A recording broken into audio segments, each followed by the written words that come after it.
My name's Bob Sellerich. My wife and I started the company in 1979, so approximately 39 years we've been in business. We are a telecommunications, aerial, underground, mostly do fiber work, and heavy directional boring. It started with 3 of us in 1979, and now we're employing about 145 people. My family is all actively in business. They actually run the company now. My kids do. They're taking it to the next level. What would have happened in this incident, my wife would have been left with 2 little boys. My daughter would have never been born. So somehow I would have missed all these grandkids, had 44 years of marriage, and I wouldn't have been able to see my family take this business to where it's at now. Well, if he would have been gone, Mom would have had been a single mom working and not doing what she did raising us, so it's been different. At the time, I'd only been 6, so I didn't really know anything would happen. Later on in life, we found out about it. We've all worked in deep trenches, and you start talking about the safety of it. So what you do is you detail these stories to let people know not to make the same mistake again. Well, you're lucky to make it out of it. Most people do not get a second chance. Through my life, I've been everything from a lineman to an operator to a laborer. I was running the job. We had installed some pipe at 16 foot deep. The conditions were terrible. Soft, soggy water coming in, bad. Pipe was broke. We excavated it, and we opened the hole up tremendously wide. Big, huge. I thought I had it dug out wide enough so it would never be a problem. As I started to repair, the ditch did not come in from the top. It started sliding in from the bottom, and it caught me above my waist. I couldn't move. I was in no pain except I was having trouble pulling my breath back in. But the thought looking up and seeing what could come in was the part that was scary. Couldn't dig myself out. They all 3 wanted to come down. I wouldn't allow the operator. The 2 young men came down. They dug, and it just kept coming in, and finally he got the traco bucket to me. I got a hold of the teeth, and he eased up, and they kept digging, and finally broke the suction. Obviously, I commented that my wife would have had raised 2 little boys, and I wouldn't have had a daughter. And I've been mayor of this little town for 26 years. We do a lot of things for the community. We've got 140 employees work for us. Well, for us as a family would be totally different at the moment. We also wouldn't have 155 people employed here right now doing different things. It just wouldn't be here if he wouldn't have been here for that. I wouldn't have the job I'm doing today. I'd be working for somebody else. We wouldn't be self-employed.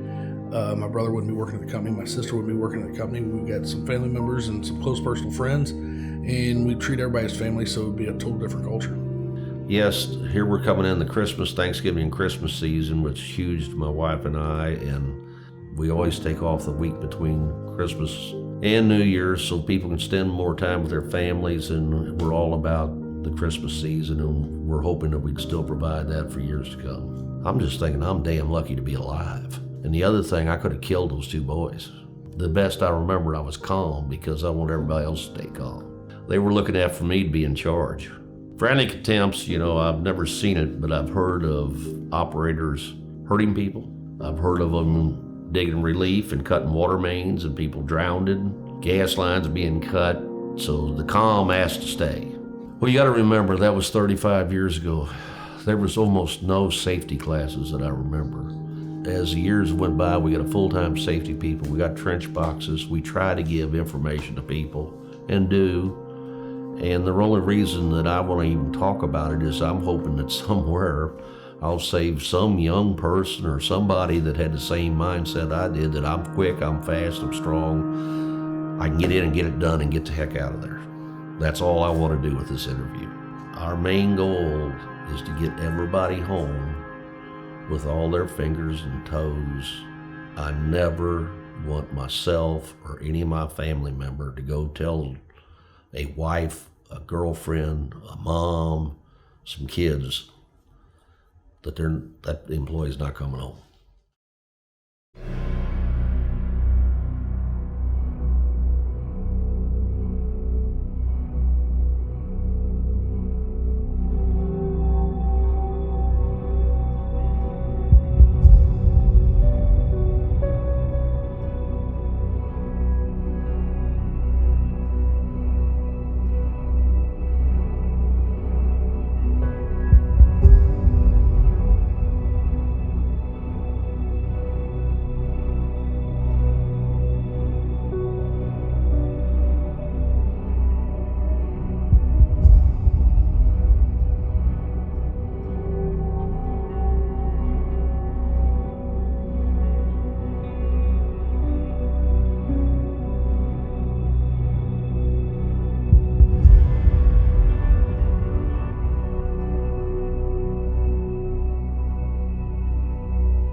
I'm so sorry, man. I'll get help here as soon as I can, okay? I'm sorry. Just stay with us.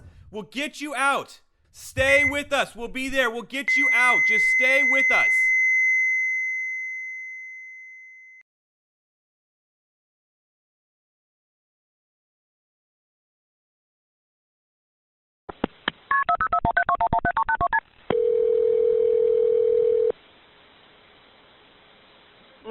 Where's your emergency? There was an accident. I got two guys buried in a trench, and I can't get them out. Okay, where are you at? I don't know what the address is. We just need some help really fast. I'm at the fairgrounds, the Ozark Empire Fairgrounds, right next to the main entrance. Please hurry. Okay, you're at the fairgrounds next to the main entrance, okay? All right, how many people are buried? There's just two guys down there, and we were working on a plumbing issue, and the walls, they just started caving in. Okay, can you see them at all? I can't see them all at all. They're just down there trapped. I think they're like 8 or 10 feet down. I'm not real sure. Okay, we've got fire department on the way. They're going to have specialty tools and equipment to help, and I'm going to have an ambulance on the way as well, okay? Okay, hurry up, please. They're on the way headed their lights and sirens, sir. Can you verify the phone number for me that you're calling from? I'm not real sure what the phone number is. I just need some help really fast. Okay, all right. Help is on the way to you. Call back if anything changes, okay? Okay, thanks. All right. Thank you. Bye.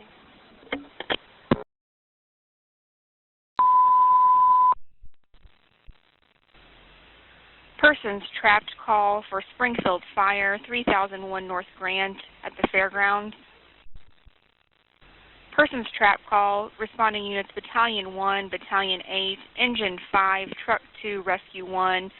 We have a utility crew accident in a trench, ambulance en route, 3001 North Grant at the fairgrounds for Springfield Fire responding units.